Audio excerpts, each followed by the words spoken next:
Hello and welcome to Nationwide on the network service of the NTA. We're glad for you joining us. I am Lydia Odije Ochi. Let's begin with President Muhammadu Buhari, who has extended Nigeria's formal invitation to the French business community to take advantage of the vast investment opportunities in Africa's largest economy. He gave the assurance that the nation's investment-friendly policies are not only backed by the rule of law, practical security initiatives, and a resilient population, but obstacles to access and retention of foreign direct investment will also be eliminated. This was while addressing the inaugural session of the Nigeria International Partnership Forum in Paris, France, from where our State House correspondent will report in subsequent bulletins. Meanwhile, President Muhammadu Buhari has sent his condolence to the President of Niger Republic, Mohamed Bazoum, over the death of 25 school children aged 5 and 6 years during a classroom fire outbreak in the Maradi region of the country. A statement by the Senior Special Assistant to the President, Media and Publicity, Garba Shehu, said President Buhari is greatly shocked and deeply touched by this tragedy that took the lives of these school children. President Buhari noted that his heart and prayers goes out to the government and people of Niger Republic, as well as the grieving parents of these innocent children. The Independent National Electoral Commission, INEC, has declared Professor Chukwuma Soludo of the All Progressives Grand Alliance, ABGA, as the winner of the 2021 Anambra State governorship election.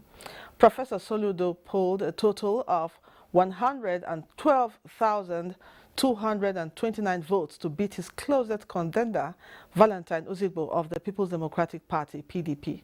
Chukwunoso Nwabueze reports.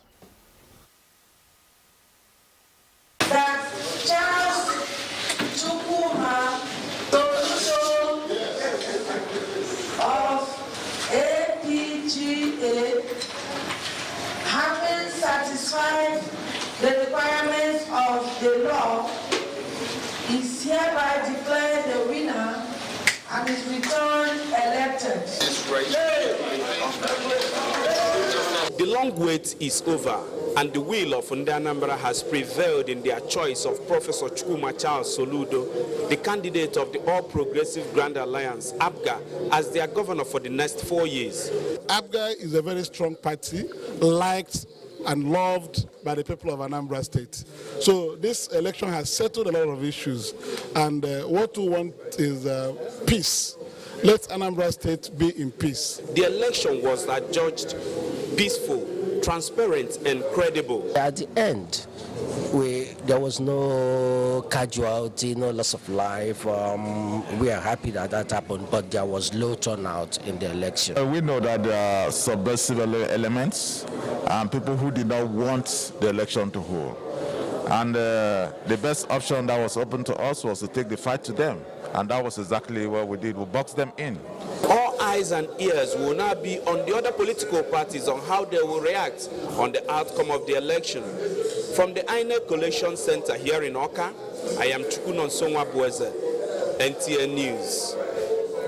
Meanwhile, the governor-elect in the just concluded 2021 governorship election in Anambra State, Professor Charles Chukwuma Soludo of All Progressives Grand Alliance, ABGA, hails the federal government for ensuring a level playing ground for the conduct of the election. Daniel Upai reports that he dedicates his victory to the 3 policemen killed during his electioneering campaign.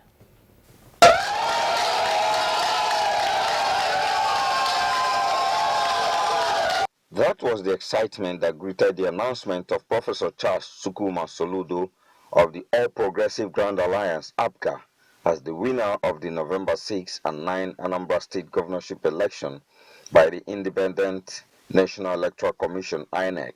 In an acceptance speech at this country home, the governor-elect applauds the people of Anambra State for their support, the Independent National Electoral Commission, and the federal government for creating a level playing ground that ensured free, fair, and credible election. He stated his determination to consolidate on the strides of the incumbent governor. Our institutions proved again and again that this country can achieve eminent greatness when our institutions rise up to the occasion. We thank President Buhari, the presidency, and our security agencies for ensuring a level playing field. Soludo, who extended hands of fellowship to other contestants, urged them to support him in building a new and better Anambra State. As we transit to a post-oil world and into the fourth industrial revolution, let us work together to build upon the foundations of our founding fathers and predecessors to create that livable and prosperous homeland. Political observers say the emergence of Charles Soludo as the governor-elect of Anambra State among 17 other contestants marks a new dawn in the democratic journey of the state in Awka. Daniel Okbai, NTA News. Meanwhile, President Muhammadu Buhari congratulates Professor Charles Chukwuma Soludo, the candidate of the All Progressives Grand Alliance, APGA, as he emerges winner in the governorship election in Anambra State. A statement by the Special Advisor to the President on Media and Publicity, Femi Adesina, states that President Buhari praised the security agencies for their determination to ensure that the election went on as smoothly as possible, and the Independent National Electoral Commission, INEC, for the successful conclusion of the exercise, despite the initial challenges encountered. President Buhari enjoins Professor Soludo, member of the Presidential Economic Advisory Committee, to rally other stakeholders to tackle the enormous challenges confronting the state and the Southeast in general. The President looks forward to working with the incoming governor for the peace, security and development of not only Anambra State, but the entire country. We now join via Zoom Chinyere Okoye in Awka. Chinyere, if you can hear me clearly, what is the ambience like in Awka? Thank you, Lydia. And I can tell you authoritatively that Awka is calm. The people that traveled outside the city before the election are gradually returning to the city center. In fact, right here behind me is a Aroma Junction in the city center. That is the Awka State capital. And the business activities are picking up gradually. And I can tell you the people are so happy with the prevailing peace that is currently being enjoyed in the state capital and indeed in the entire state. Okay, Chinyere, tell us, how did the people receive the results announced?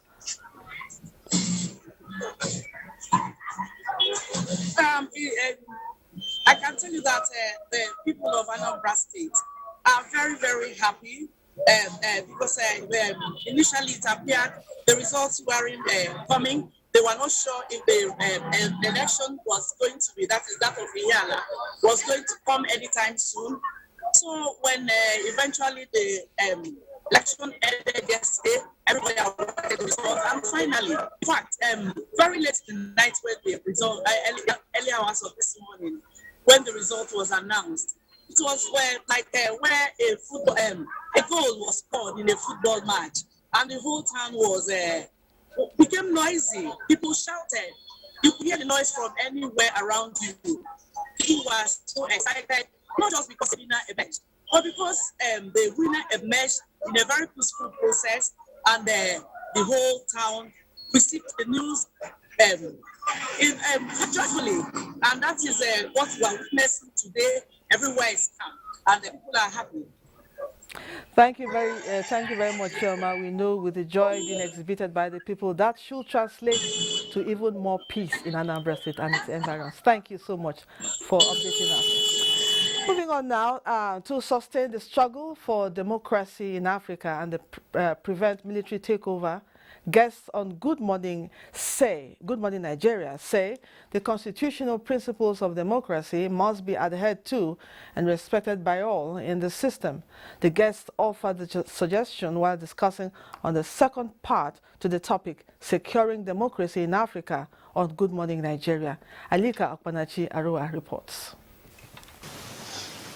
Observing that democracy is on a regressional trend globally, Guests on Good Morning Nigeria, however, note that Africa is more in danger of military takeover with the recent increase of attempted coup plots in some African countries.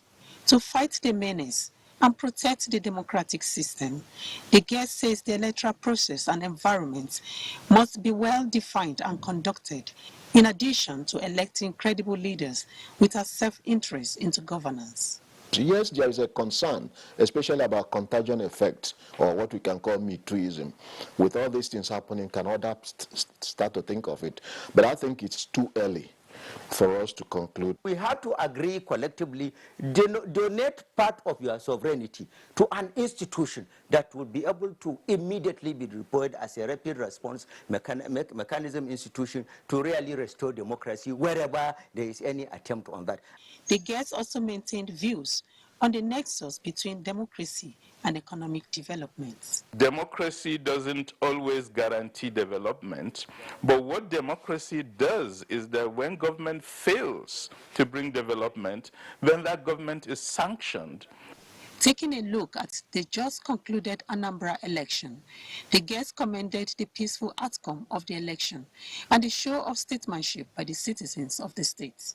In Abuja, Alika Opanachi, Arua, NTA News. There was a mild drama at the trial of detained indigenous leader of the proscribed people of Biafra, IPOB, Nnamdi Kanu, at the Federal High Court, Abuja, when a team of counsels for Kanu, led by Ifeanyi Ejimoko, staged a walk out of the trial. Judiciary correspondent Vera Chinwuba reports.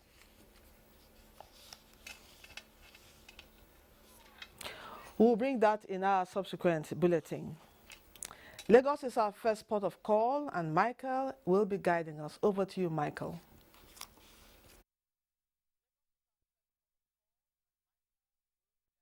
Yeah. Despite challenges posed by the coronavirus pandemic, the health sector has measured up to the tasks.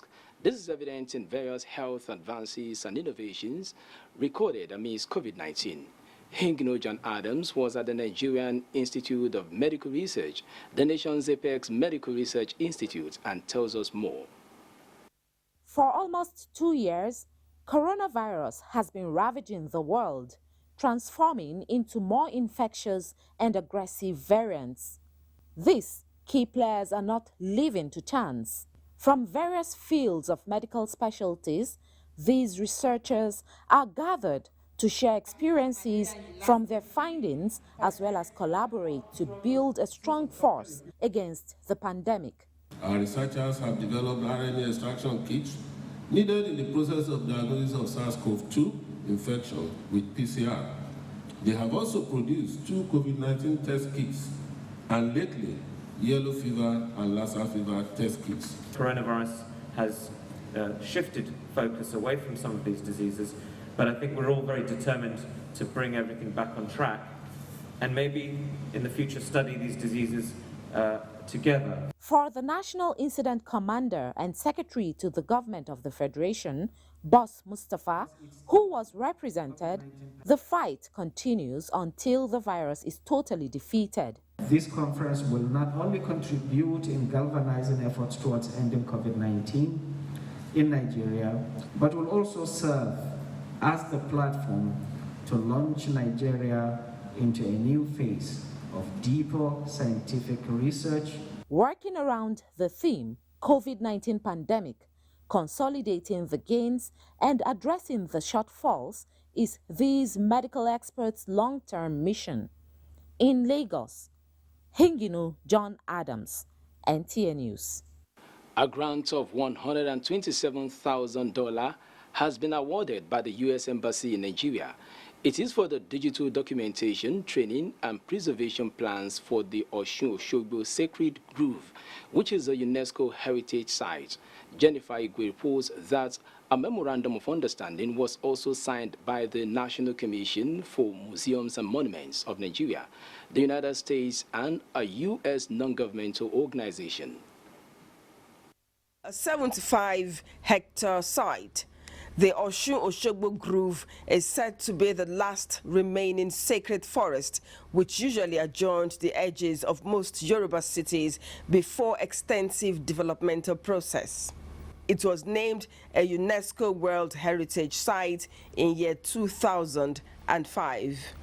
Over the years, the age-long shrines and monuments in the grove have faced series of challenges that have affected their existence. And as they crumble from environmental challenges, vital histories die with them. The Osun-Oshogbo Grove is the only World Heritage Site in Nigeria that combines both cultural heritage and the natural environment. So it is very important, therefore, for us to bring these two together. We need to look after our natural heritage around the area. The signing of the MOU for the 3D documentation of the Osun-Oshogbo Grove will ensure younger generations have reference points for culture and get training on its conservation and appreciation. This 3D map will be the most detailed map of any archaeological or architectural feature in Nigeria. Sacred Grove. SciArc and its local partners were awarded a $125,000 grant under the AFCP Small Grant Program to help document a series of shrines in the Sacred Grove. Together with the National Commission of Museums and Monuments and participants from the Aduni Olarisha Trust, will be trained in 3D documentation methods. The grant was provided through the United States Ambassadors Fund for Cultural Preservation in Lagos. Jennifer Igwe, NTA News. Time now for some messages, and when we return, the news continues with Lydia in Abuja. President Muhammadu Buhari congratulates Malam Mamandora as he marks his 82nd birthday. In a message to his uncle and close associate, President Buhari says, "No one deserves a happier birthday than Malam Daura," describing him as a complete gentleman, widely respected for his scholarly pursuits and rich intellect. The president prays that God bless Malam Daura with long and healthy life to continue to serve the nation. Senate has approved the 2018-2020 federal government external borrowing plan of 16.2 billion United States dollars, 1 billion euros, and a grant component of $125 million. The approval is sequel to the consideration of the report of the Senate Committee on Local and Foreign Debts, which scrutinized the request. The loans from the World Bank, China, Exim Bank, and 8 other international financial institutions is expected to be injected into infrastructural and human capital development. The Senate also approved the committee's recommendation that the request for 500 million euros, but not more than 750 million euro bond in the international capital market be approved. It's $222 million to be financed by World Bank. You have the Ministry of Environment, which they have 2 projects there. One is Nigeria Erosion and Watershed Management Project, additional funding for $400 million to be financed by World Bank. The approval we are giving today is to enable the commence negotiation sourcing for this loan. That the Senate do approve the underlisted ongoing negotiation of external borrowing in the sum of 16,230,077,718 dollars, 1,020 million euros, and a grant component of $125 million under the 2018-2020 external borrowing rolling plan. Say aye. Those against say nay. The ayes have it. The legislators demanded that the executive forward the terms and conditions of the loan to the National Assembly. Meanwhile, the Senate Committee on Finance has urged the Ministry of Finance and its agencies to concentrate on blocking revenue leakages and improve revenue collection and remittances to government. The committee emphasized this at the defense scrutiny of the 2022 budget. Muplang Dakok reports. Chairman of the Fiscal Responsibility Commission gave the breakdown of a total of 814.9 million naira 2022 budget. But the committee asked for more explanation of what it described as discrepancies in the proposal. The 2.2 ordinarily should be for library equipment. Okay, where is it now? Is now placed as purchase of furniture, office equipment, and fittings. The same figure, there's no addition, there's no subtraction, sir. The Office of the Accountant General of the Federation also presented its 2022 budget. A total of 752.831 million as overhead cost proposed for 2022.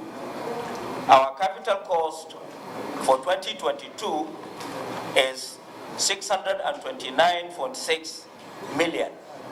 So my colleague would like to hear from you more detailed information concerning the revenue status and profile of this country. Which direction and releases, which direction are we going under your able leadership at the head of Office of Accountant General? And in terms of borrowing, what are your views? The Committee on Finance also stressed the need for more payment platforms apart from Remitter, which is the only payment solution in the country right now. In Abuja, Muplang Dakok, NTA News. The Joint National Assembly Committee on Housing has implored the Ministry of Works and Housing to intensify efforts aimed at achieving affordable housing for Nigerians. This came up when the Minister of Works and Housing, Babatunde Fashola, appeared before it to defend the Housing Ministry's budget for 2022. National Assembly correspondent Dayo Ogunshola reports. This is the second time in 2 weeks that the minister is appearing before the National Assembly Committee to defend budget proposal. This time around, the focus is on housing and efforts at making it available and affordable for Nigerians. The housing deficit in the country is huge. We cannot comprehend why such money has been given, and yet not even one for the past 6 years have been given out or sold. Since you are going to launch the process of selling this house, I also want to add, I also use local stations, radio stations in different states, so that people will be aware. There is a local saying that when you are roasting corn for somebody who has lost his sight, you must continue to whistle. This portal is our whistling to the public to see that the houses are available, they can bid, and they have a legitimate and fair chance to become beneficiaries. At another joint committee, Chairman National Population Commission and Director General of National Identity Management Commission appeared for budget defense. The country is depending on you for relevant data on the population of Nigerians. National Population Commission should step up action towards giving the nation a proper census. If we have funding us and at when we require it, census will go without any problem. The committee resolved that NIMSI should furnish it with details of a bilateral loan obtained for the purpose of identification for development within 3 days. From the National Assembly, Dayo Ogunshola, NTA News. Still from the National Assembly, the dimensions of security breaches within and across Nigeria's borders have caused the House of Representatives Committee on National Security and Intelligence to engage the leadership of the National Intelligence Agency. National Assembly correspondent Lami Ali reports on the oversight visit. In view of the sensitive nature of these engagements between the legislature and the intelligence agency, discussions were held behind closed doors. Chairman of the House Committee on National Security and Intelligence, Shaban Sharada, stated that this visit was to assess the various strategies of the agency in addressing cross-border crimes, especially movement of small arms and light weapons. And identify gaps in the execution of the agency's mandate and challenges that constitute impediments against the realization of its objectives. In another development, the Chairman House Committee on Defense, Babajimi Benson, during a budget defense session with the National Defense College and the Defense-Based Administration Agency, emphasized the commitment of Parliament to ensure adequate funding to security-related agencies, as it will translate to further improvement of security situation across the country. We can win the battle. We are winning the battle. We are getting more inventory by the day. A lot of countries are supporting us.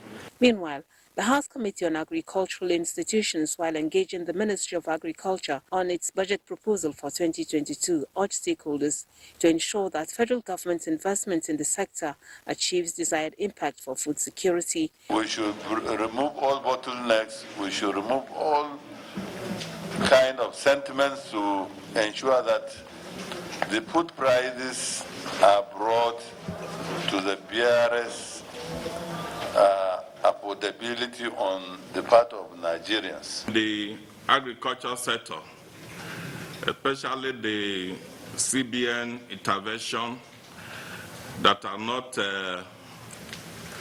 that the ministry does not have oversight nor collaboration with. There's need for this synergy and even some other agencies of government.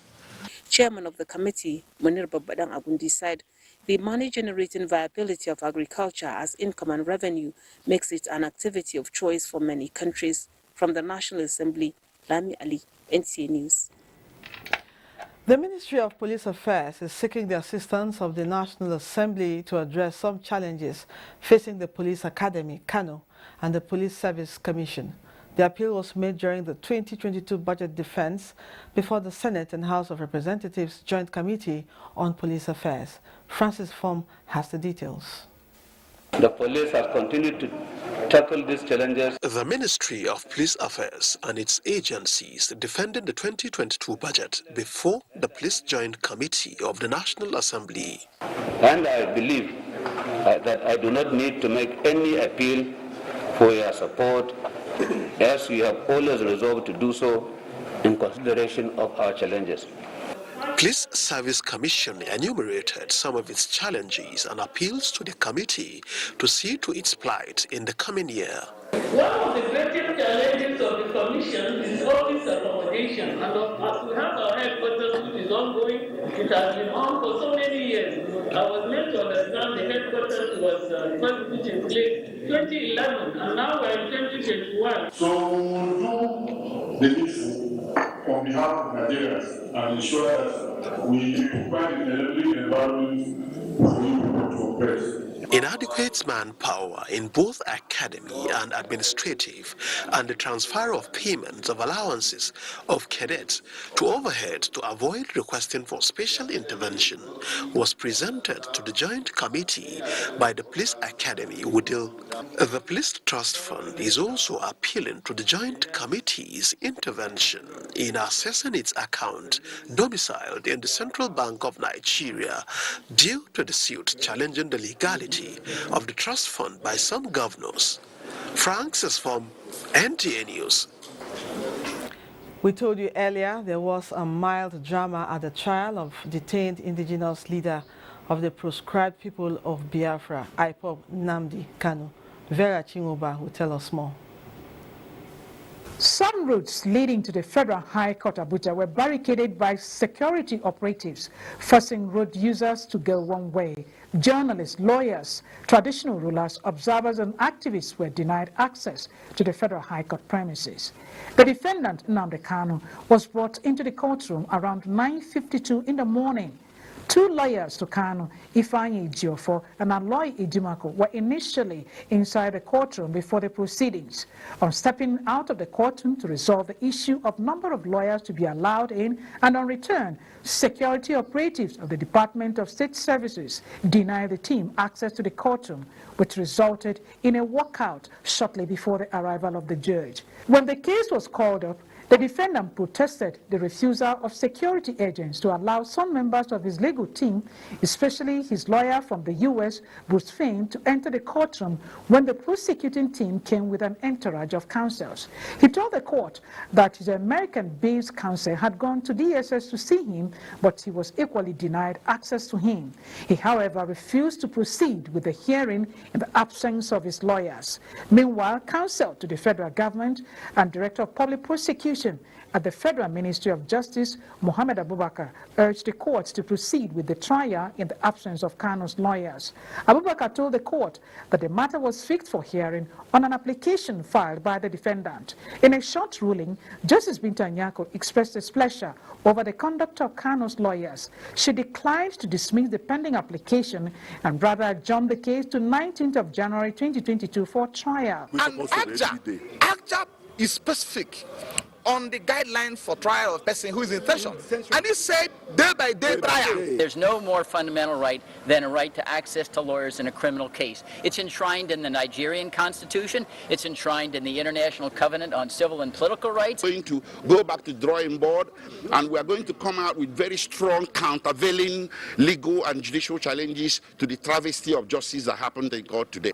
Kano, who has pleaded not guilty to the 7 count charges, facing terrorism-related charges and is being detained in the custody of the Department of State Services since his rearrest from Kenya. In Abuja, Viera Chumuba, NTA News. Members of the Nigerian Hunter Council have promised to support the Nigerian police and other security agencies as part of their mandate to protect lives and property. The council, an umbrella body of the hunters in Nigeria, was on a familiarization visit to the management of the Nigerian Television Authority, NTA. Omenka Marachuku was there. The Nigerian Hunter Council bill, having passed first and second reading at the National Assembly, is expected to be passed into law. With this in mind, the council will soon be given legal backing to operate. The Commandant General of the Council, Osatime Joshua, is optimistic that the synergy between the Council and the Nigerian Television Authority will bring light to its goals and objectives through its wider reach across the country. Primary aims, vision and mission of this council now is to curb crimes and criminality in the forests and in the bushes. We are now hunting for criminals, not animals. The Director General of the Nigerian Television Authority, Yakubu Ibn Muhammad, represented by the Executive Director of Administration and Training, Professor Steve Ebu, commended the Council for its effort in enhancing security in the country through intelligence gathering. As long as it helps in making Nigeria safer and better, NTA will partner effectively with you. Both parties are on the same page on the need for security for national development. In Abuja, Omenka Marachuku, NTA News. Next, we're joining Sokoto, and Asmao is standing by with more reports making the rounds in that zone. Asmao?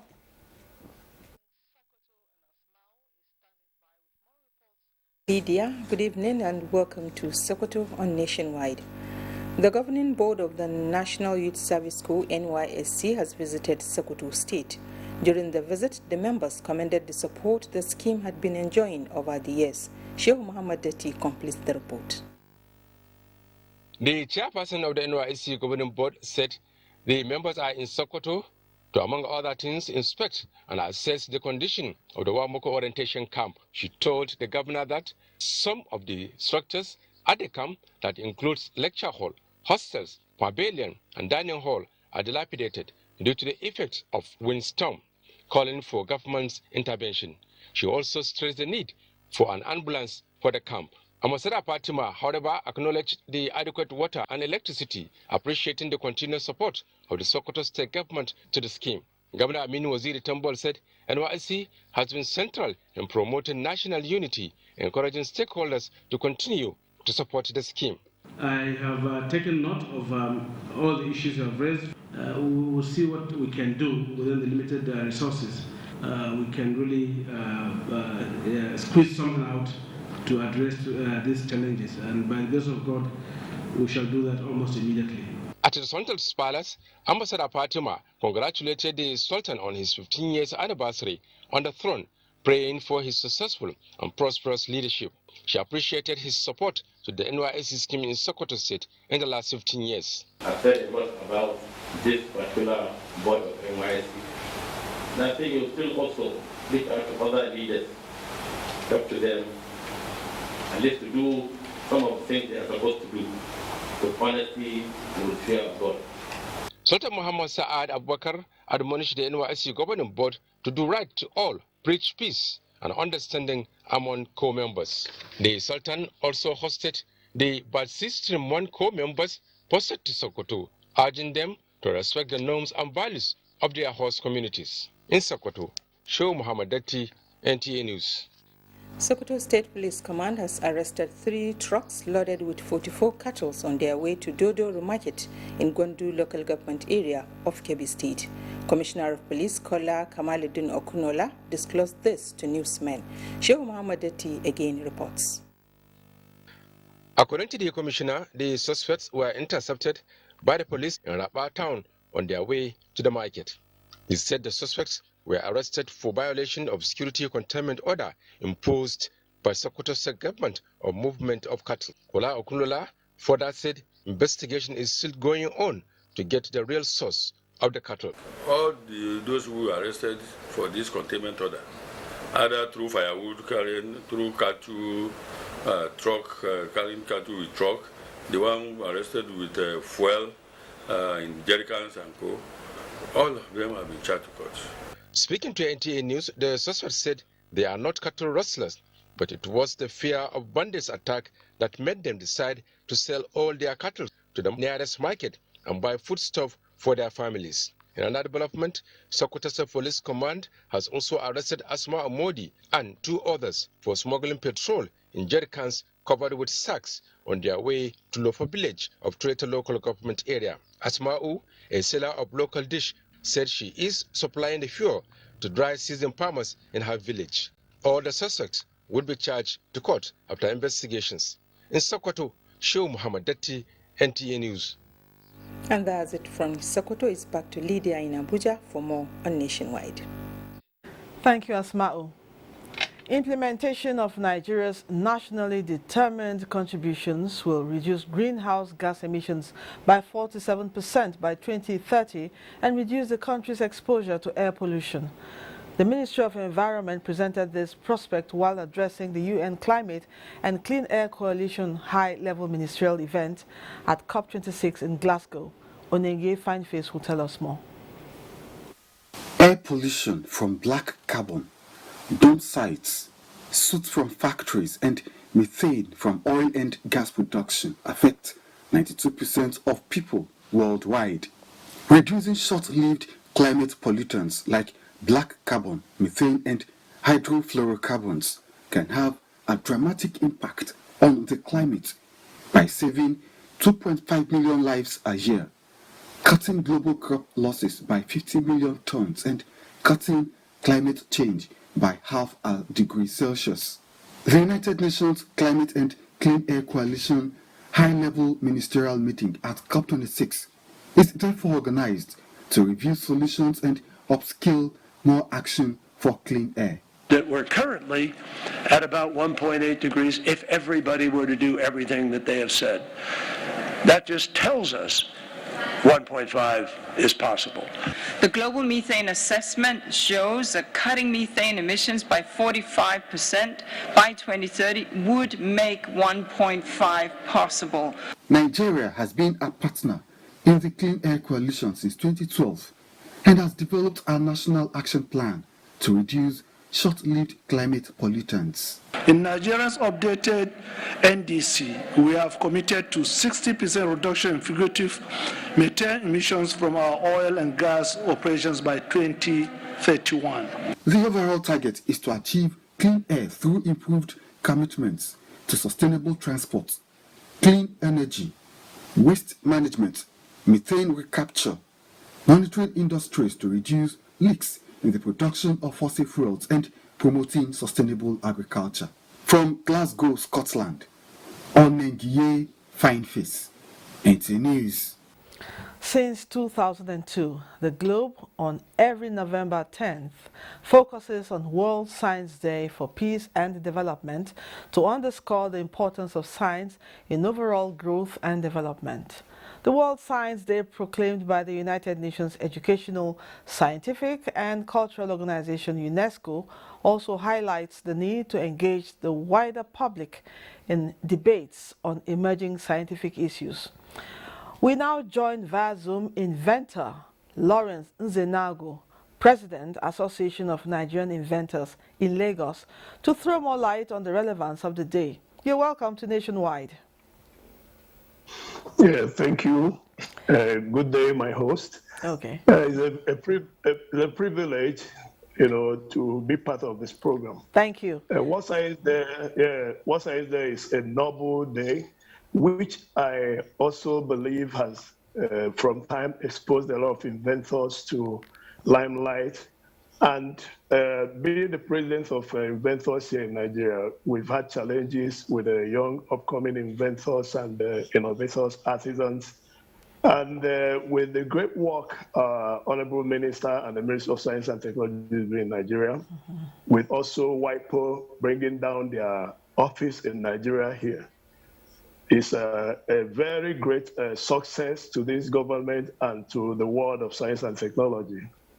Thank you very much. Now, how best can we achieve the objectives of the day in the face of the COVID-19 pandemic? Well, I will say that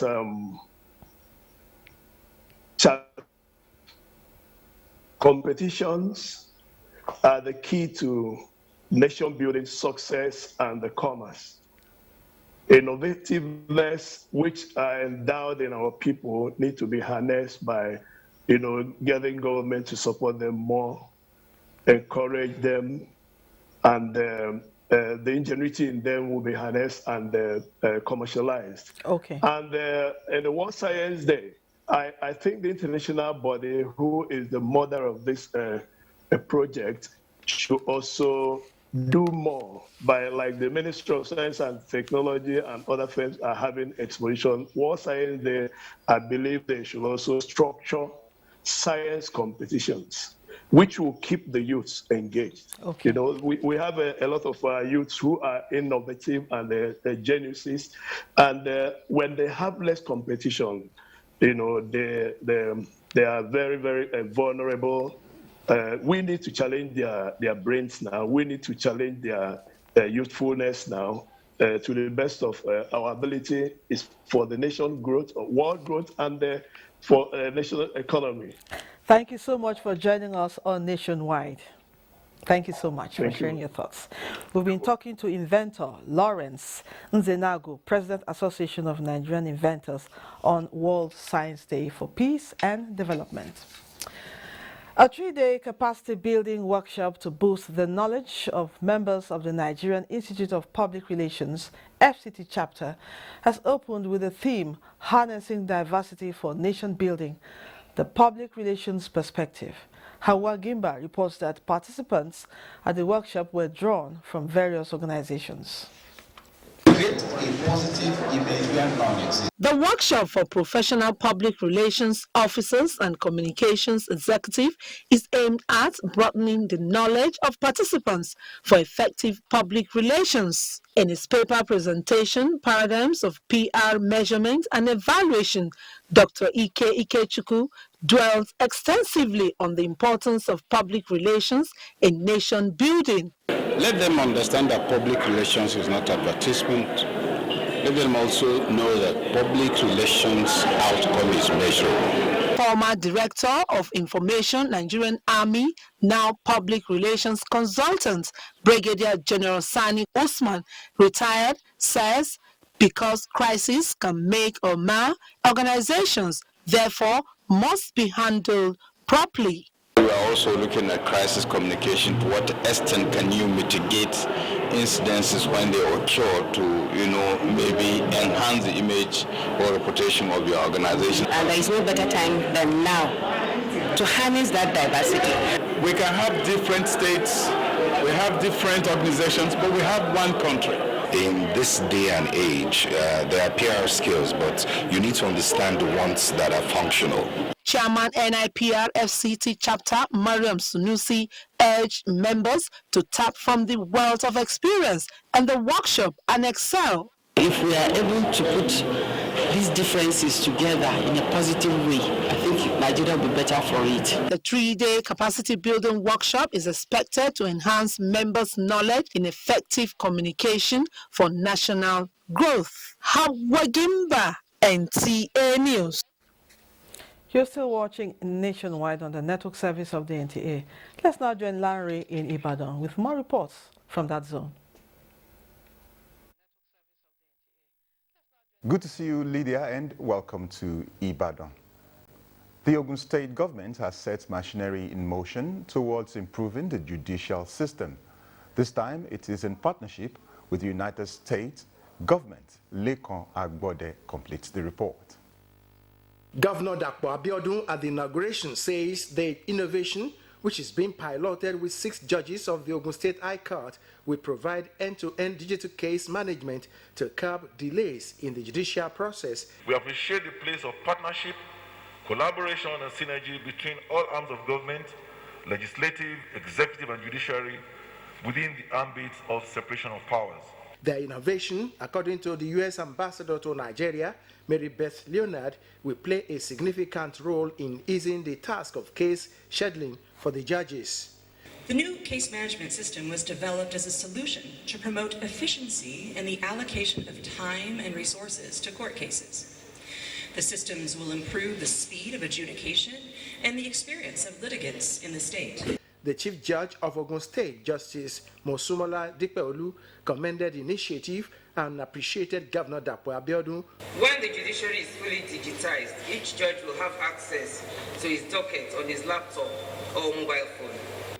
The U.S. Ambassador to Nigeria had earlier paid a courtesy visit on the governor, where both discussed the modalities for the partnership. Lekan Agbode, NTA News. The continued rise in the prices of cooking gas has been taking people back to the initially abandoned means of cooking. This report by Ifelua Moshle confirms that some residents of Ibadan are now resolving to cooking with firewood and charcoal. The report is presented from the studio. Over the years, the emergence of cooking gas has made many households abandon other cooking mechanisms because of its convenience. Recently, the price of cooking gas began to skyrocket, and this, residents of Ibadan said, has made them go back to other methods of cooking.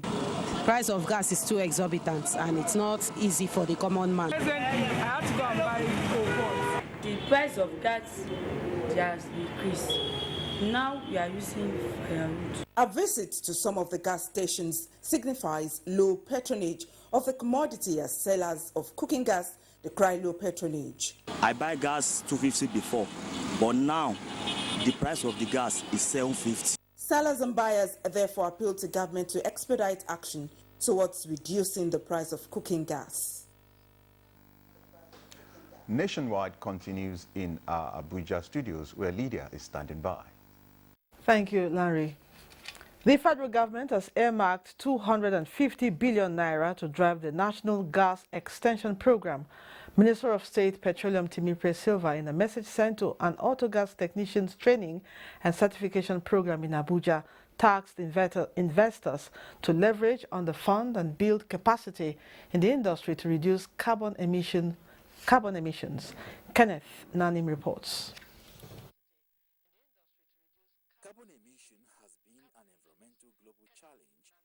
The Nigerian government is concerned, therefore exploring options including public-private partnership approach in providing solutions. We cannot get it right except the private sector is deeply involved. The Auto Gas Technicians Training and Development Scheme, in collaboration with partners, is taking lead in capacity building of personnel in the conversion of petrol and diesel engine vehicles into auto gas.